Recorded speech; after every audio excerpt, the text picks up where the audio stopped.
2026 yil 10 avgustgacha ariza bermadingizmi? Demak siz to'lovsiz qolishingiz mumkin. Bu gapni men qo'rqitish uchun aytmayapman. Bu juda muhim ogohlantirish. Chunki ko'pchilik odamlar hali vaqt bor. Meniki avtomatik tushadi. Avval ham ariza bermasdan olganman deb yuradi. Lekin tartib o'zgargan bo'lsa, muddat belgilangan bo'lsa, ariza topshirilmasa, pulni keyin talab qilib olish har doim ham mumkin bo'lmaydi. Bugungi ma'lumot har bir oilaga, pensionerga, nafaqa oluvchiga, kam ta'minlangan oilaga, farzandi bor ota-onalarga, subsidiyaga yoki kompensatsiyaga umid qilayotgan fuqarolarga tegishli bo'lishi mumkin. Shuning uchun videoni oxirigacha ko'ring. Hozirning o'zida kanalga obuna bo'ling, like bosing. Chunki men sizga oddiy tilda kim ariza berish kerak, kim xavotir olmasa ham bo'ladi. Qaysi xatolar puldan mahrum qiladi va amalda nima qilish kerakligini bosqichma-bosqich tushuntiraman. Avval ko'p to'lovlar, nafaqalar yoki ayrim kompensatsiyalar bo'yicha odamlar shunday o'ylardi. Davlat organida mening ma'lumotim bor, demak pul o'zi tushadi. Haqiqatan ham ayrim hollarda tizim avtomatik ishlagan. Masalan, oldingi yillarda biror ijtimoiy to'lov, bolalar puli, moddiy yordam, kommunal kompensatsiya yoki boshqa imtiyoz bo'yicha mahalla, hokimlik, pensiya jamg'armasi, ijtimoiy himoya organlari yoki boshqa mas'ul idoralar ma'lumotlarini o'zlari tekshirgan, ro'yxat shakllantirgan va to'lov tayinlangan. Lekin hozirgi eng muhim o'zgarish shundaki, ko'plab to'lovlarda fuqaroning o'zi faol bo'lishi talab qilinmoqda. Ya'ni odamning huquqi borligi yetarli emas, u o'z vaqtida ariza berishi, hujjatlarni topshirishi, ma'lumotlarni yangilashi, bank kartasi yoki hisob raqamini ko'rsatish kerak bo'ladi. Agar muddat 2026 yil 10 avgustgacha deb belgilangan bo'lsa, bu shunchaki tavsiya emas. Bu amaliy jihatdan chegara sanasi bo'lishi mumkin. Men buni oddiy misolda tushuntiraman. Tasavvur qiling, fuqaroning biror to'lovga haqqi bor. Oyga 600 ming so'm to'lov chiqishi kerak. U odam men baribir haqliman deb ariza bermay yurdi. 10 avgust o'tdi. Keyin sentabrda borib, menga iyuldan beri pul to'lang dedi. Lekin tizim shunday ishlashi mumkinki, ariza qachon berilgan bo'lsa, to'lov o'sha kundan yoki keyingi oydan hisoblanadi. Natijada u bir yoki bir necha oylik pulni yo'qotadi. Agar bu 3 oy bo'lsa, 1 million 800 ming so'm zarar. Agar to'lov 1 million so'm bo'lsa, 3 oyda 3 million so'm yo'qotish degani. Shuning uchun asosiy masala bitta. Siz men haqliman deb o'tirishingiz emas. Balki men huquqimni rasmiylashtirdimmi degan savolga javob berishingiz kerak. Birinchi navbatda ijtimoiy to'lov olishi mumkin bo'lgan oilalar e'tiborli bo'lishi kerak. Masalan, oilada daromad kam, bolalar bor, ijara to'lanadi. Qarindoshlar yordamida kun ko'riladi. Bunday oilalar ko'pincha yordamga muhtoj bo'ladi, lekin ariza topshirishda kechikadi. Sababi oddiy. Kimdir qanday hujjat kerakligini bilmaydi. Kimdir mahalladagilar o'zi aytadi deb kutadi. Kimdir telefon raqami almashgani uchun xabarnomani olmaydi. Ikkinchi guruh nafaqa yoki pensiya bilan bog'liq qo'shimcha to'lov kutayotganlar. Ba'zan pensioner odam men pensiya olaman, hammasi avtomatik bo'ladi deb o'ylaydi.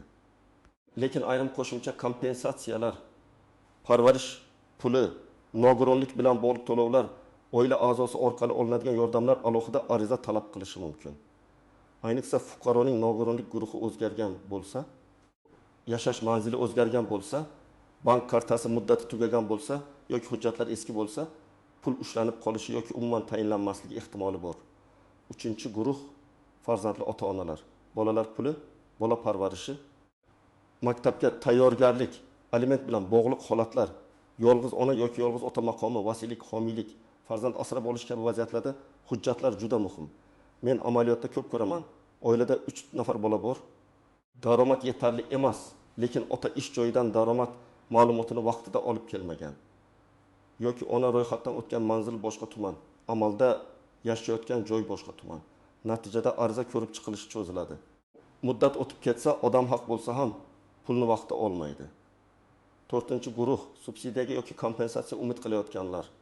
Masalan, uy-joy subsidiyasi, kommunal to'lovlar uchun kompensatsiya, davolanish xarajatlar uchun yordam, ta'lim yoki kasb-hunar bo'yicha to'lovlar. Bunday yo'nalishlarda har doim kvota, muddat, elektron navbat, tasdiqlovchi, hujjat va mas'ul organ javobi bo'ladi.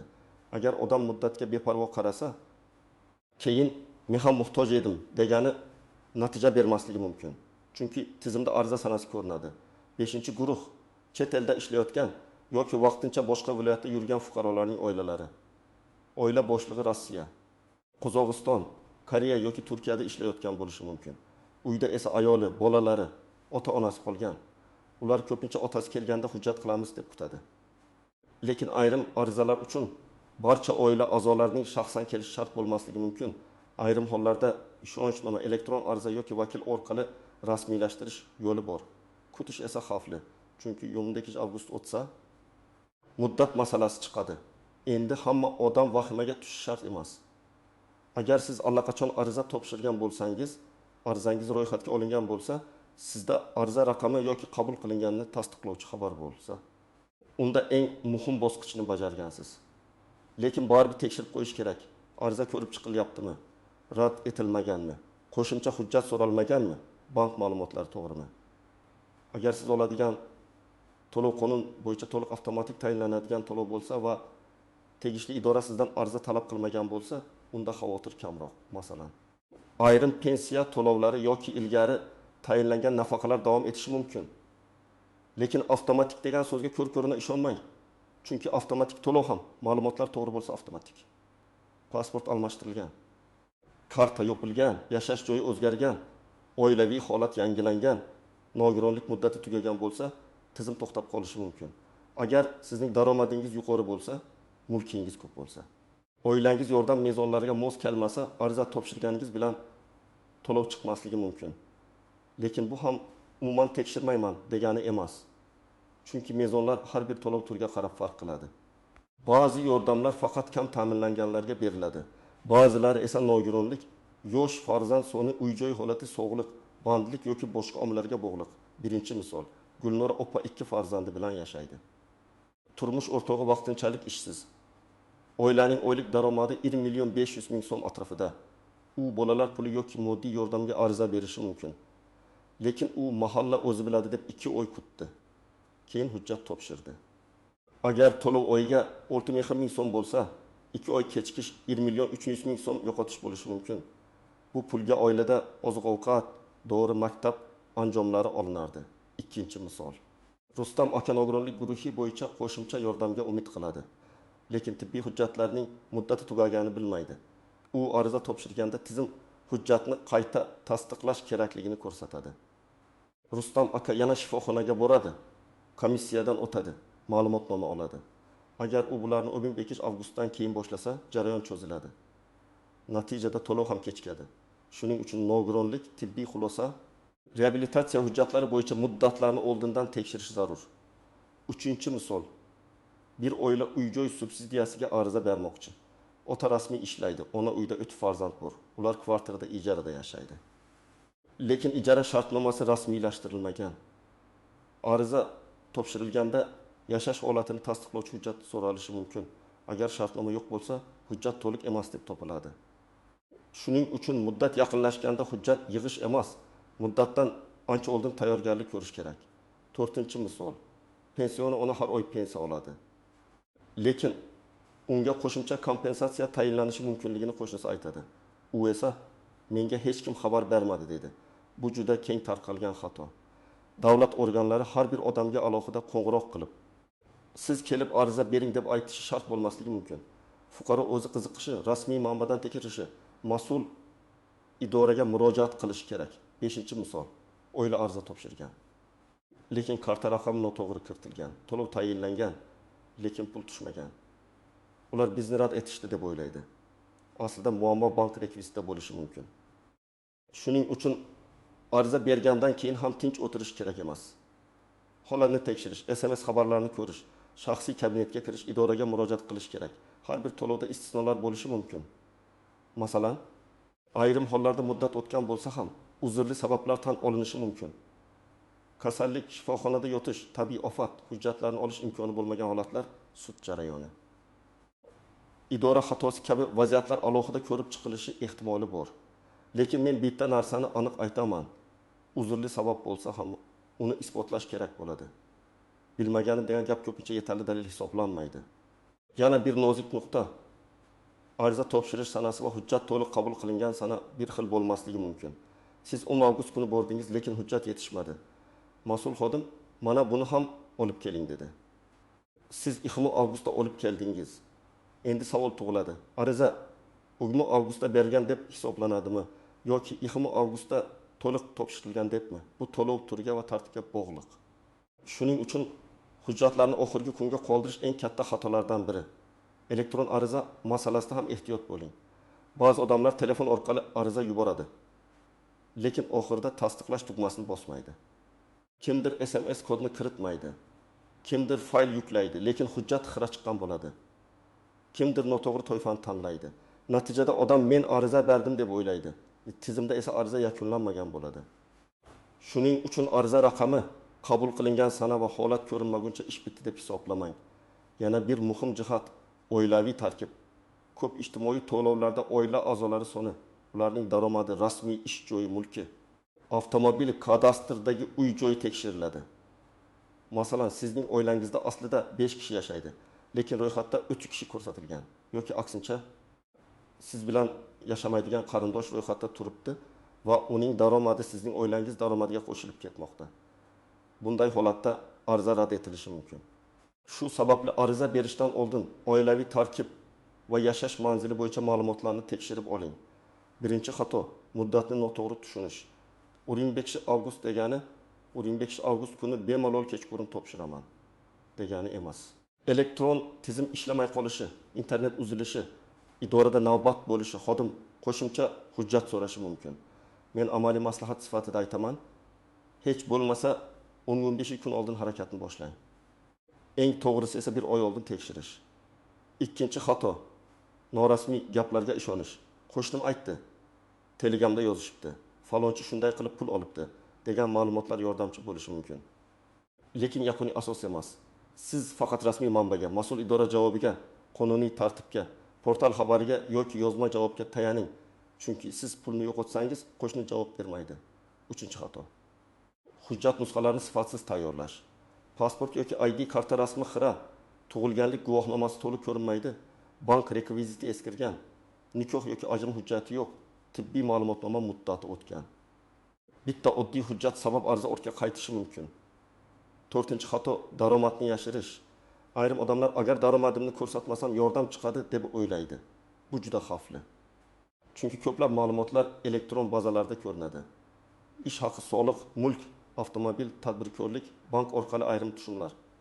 Agar noto'g'ri ma'lumot berilsa, to'lov rad etilishi, keyin esa ortiqcha to'langan pul qaytarilishi talab qilinishi mumkin. 5-xato ariza rad etilgandan keyin jim qolish. Rad javobi chiqsa, sababini o'qing. Balki bir hujjat yetishmagandir. Balki ma'lumot noto'g'ri tushgan. Balki siz haqiqatan mezonga tushmassiz. Lekin sababni bilmasdan turib, qayta ariza berish yoki shikoyat qilish qiyin. Har doim rad etish asosini yozma yoki elektron shaklda oling. Endi nima qilish kerakligini aniq aytaman. Birinchi qadam, siz qaysi to'lov, nafaqa, subsidiya yoki kompensatsiyaga da'vo qilayotganingizni aniqlang. Menga biror pul chiqarmikan degan umumiy savol bilan emas, aniq yo'nalish bilan boring. Masalan, bolalar puli, moddiy yordam, nogironlik bo'yicha to'lov, uy-joy subsidiyasi, kommunal kompensatsiya, parvarish puli yoki boshqa yordam. Ikkinchi qadam, rasmiy joydan tekshiring.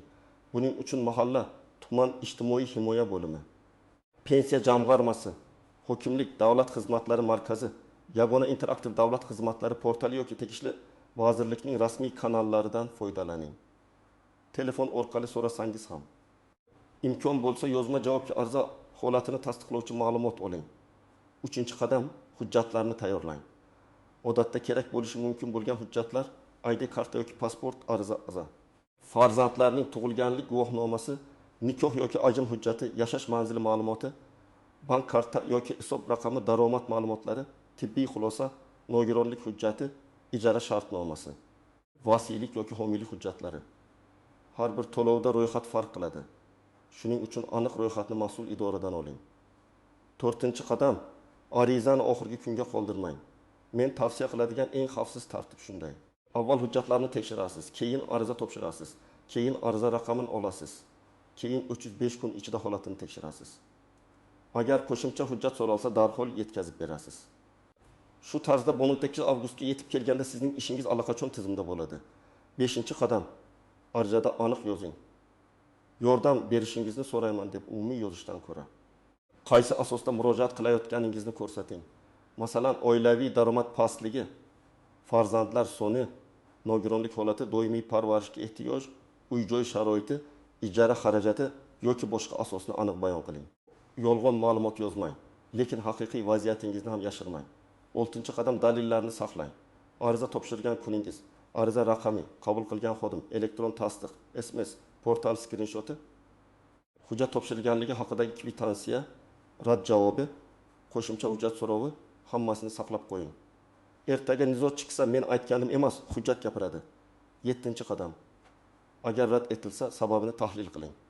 Rad javobida daromad mezonga mos emas, hujjat yetishmaydi, ma'lumot tasdiqlanmadi, mulk mavjud, oilaviy tarkib mos emas kabi asoslar bo'lishi mumkin. Agar rad javobini noto'g'ri deb hisoblasangiz, qayta ariza berish. Yuqori turuvchi idoraga murojaat qilish yoki yozma shikoyat yuborish huquqingiz bor. Men bu yerda sizni faqat bitta narsaga chaqiraman. O'z huquqingizni passiv kutmang. 2026 yil 15-avgustgacha bo'lgan muddat sizga uzoq tuyulishi mumkin. Lekin hujjat yig'ish, ma'lumot to'g'rilash, tibbiy ko'rikdan o'tish, bank rekvizitini yangilash, oilaviy tarkibdagi xatoni tuzatish ba'zan bir necha kun emas, bir necha hafta oladi. Ayniqsa bayram kunlari, dam olish kunlari, navbatlar, elektron tizimdagi yuklama, xodimlar ta'tili kabi omillarni ham hisobga olish kerak. Agar siz bugun tekshirsangiz, xatoni tuzatishga vaqtingiz bo'ladi. Agar oxirgi haftada bilsangiz, imkoniyat kamayadi. Agar muddat o'tgandan keyin bilsangiz, pulni qaytarib olish yoki o'tgan davr uchun undirib olish juda qiyin bo'lishi mumkin. Shuning uchun har bir oila o'z holatini bugundan tekshirsin. Xulosa qilib aytaman. 2026 yil 15-avgustgacha ariza berish talabi siz uchun oddiy rasmiyatchilik bo'lib ko'rinmasin. Bu sizning real pulingiz, oilangiz budjeti, bolalaringiz xarajati, dori-darmon, oziq-ovqat, ijara yoki kommunal to'lovlaringiz bilan bog'liq masala bo'lishi mumkin. Kim vaqtida ariza bersa huquqini himoya qiladi. Kim kechiksa puldan ayrilishi mumkin. Bugun o'zingizga 3 ta savol bering. Men qaysi to'lovga haqli bo'lishim mumkin?